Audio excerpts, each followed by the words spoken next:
আছে তাকে সংরক্ষণ করার জন্য তারা তাদের চেষ্টা প্রচেষ্টা অব্যাহত রাখলেন। এর পাশাপাশি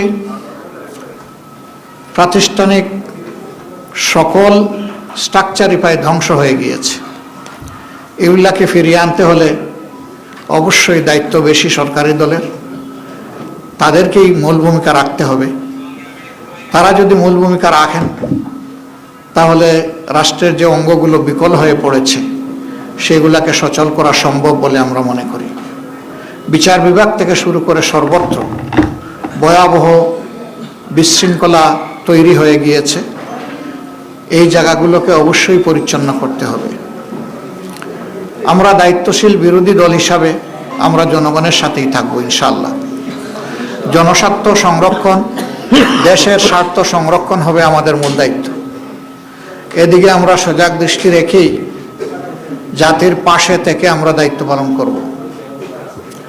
সংসদে একটি কার্যকর এবং গঠনমূলক বিরোধী দল হিসাবে দুনিয়ার সভ্য দেশগুলা যেভাবে দায়িত্ব পালন করে আমরা সেই কালচারটা, সেই সংস্কৃতিটা সংসদে আমরা দেখতে চাই।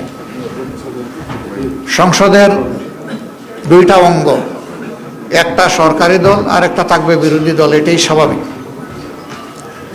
বিরোধী দল যেন তার ন্যায্য অধিকার, সংসদে কথা বলার অধিকার পায়, সেটা আমরা আশা করব। নূতন সরকারের দায়িত্ব যারাই নেবেন, দায়িত্ব নেওয়ার পরে আমরা আমাদের দিক থেকে নৈতিক দায়িত্ব পালন করব ইনশাআল্লাহ। আমরা তাদেরকে আশ্বস্ত করব, দেশ এবং জাতির স্বার্থে আপনাদের পাশে আছি। আমরা হাতে হাত রেখে কাজ করব। স্বার্থ বিঘ্নিত হলে আমরা আমাদের দায়িত্ব পালন করব। এই পাহারাদারির মধ্য দিয়ে একটা জাতিকে আমরা কাঙ্ক্ষিত গণতন্ত্রের রাস্তায় উঠাতে পারবো বলে আমরা আশাবাদী। আমরা আশাবাদী থাকতে চাই এবং আমরা ইতিবাচক দৃষ্টিভঙ্গি পোষণ করতে চাই। দেশে আইন শৃঙ্খলা রক্ষা করা, সামাজিক সৌন্দর্য বিধান করা, মানুষের অধিকার সংরক্ষণ করা, জনজীবনে নিরাপত্তা নিশ্চিত করা এবং জনগণ যে বিভিন্ন সিন্ডিকেটের কবলে পড়ে অতিষ্ঠ সেগুলা থেকে বের করে আমরা আনতে পারবো যদি সরকারি দল আন্তরিকতার সাথে উদ্যোগ গ্রহণ করেন, এবং আমরা সেই ক্ষেত্রে সহযোগিতা করব, আমরা আশ্বাস দিচ্ছি। এই সার্বিক বিশৃঙ্খলা থেকে জাতিকে বের করে আনা এবং জুলাইয়ের যে আকাঙ্ক্ষা, জুলাই আকাঙ্ক্ষার প্রেক্ষাপটে আমরা আমাদের দায়িত্ব পালন করব। আমরা অতীতেও বারবার জুলাই শহীদদের প্রতি গভীর শ্রদ্ধা নিবেদন করেছি, জুলাই যোদ্ধাদের প্রতি শ্রদ্ধা নিবেদন করছি। আজকে আরেকবার জাতীয় সংসদের কার্যক্রম ইনশাআল্লাহ আগামীকাল থেকে শুরু হওয়ার কথা, আমরা আরেকবার তাদেরকে গভীর শ্রদ্ধায় স্মরণ করছি এবং যারা চলে গেছেন আল্লাহর দরবারে তাদের জন্য শাহাদাত কামনা করছি। আর যারা আহত পঙ্গু হয়ে বেঁচে আছেন মহান মাবুদের দরবারে, মহান রবের দরবারে তাদের জন্য সুস্থতা কামনা করছি। পুরা জাতি কার্যত জুলাইয়ে যুদ্ধ করেছে। জাতির এই অবদানকে স্মরণ রেখে যদি সংসদ পরিচালিত হয়, আমরা বিশ্বাস করি এই সংসদ জনগণের প্রত্যাশা পূরণে সক্ষম হবে ইনশাআল্লাহ। কিন্তু যদি জুলাই আকাঙ্ক্ষাকে আমরা ভুলে যাই তাহলে এই জাতির ভাগ্যে বারবার জুলাই ফিরে আসতে পারে। আমরা এটা চাই না।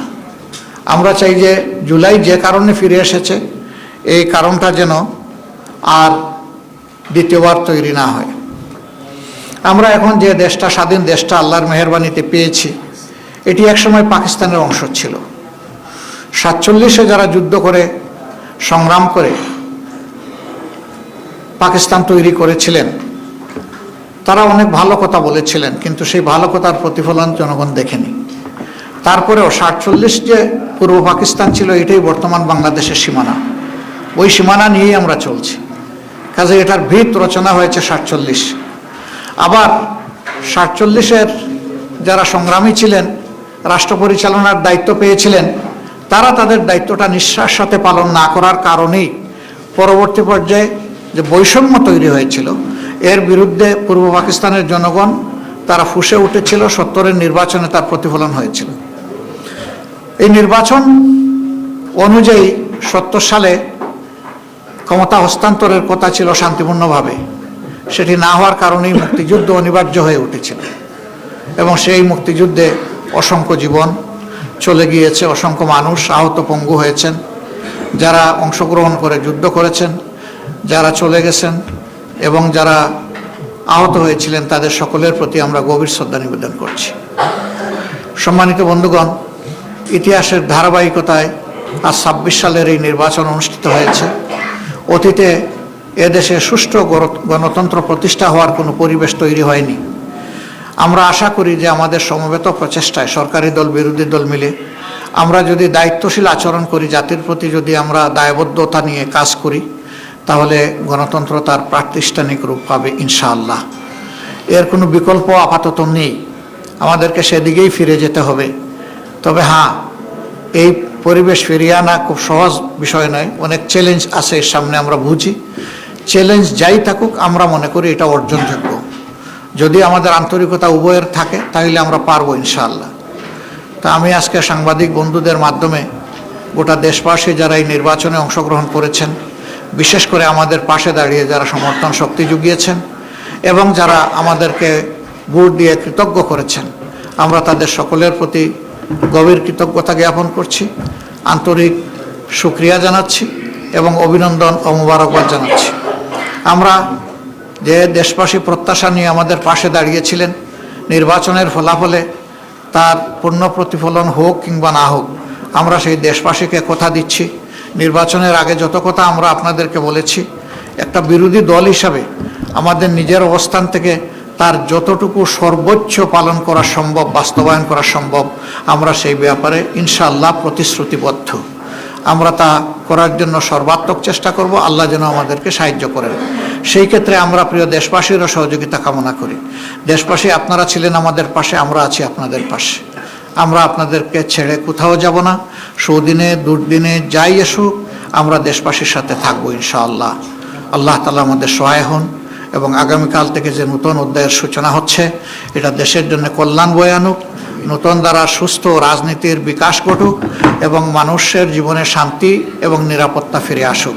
আমাদের যুবকদের প্রত্যাশা পূরণ হোক, তাদের হাতে হাতে কাজ তুলে দেওয়ার জন্য রাষ্ট্র যেন পদক্ষেপ নেয়, সেই পদক্ষেপের আমরাও গর্বিত অংশীদার হতে চাই। আল্লাহ হাফিজ। বাংলাদেশ জিন্দাবাদ। বাংলাদেশ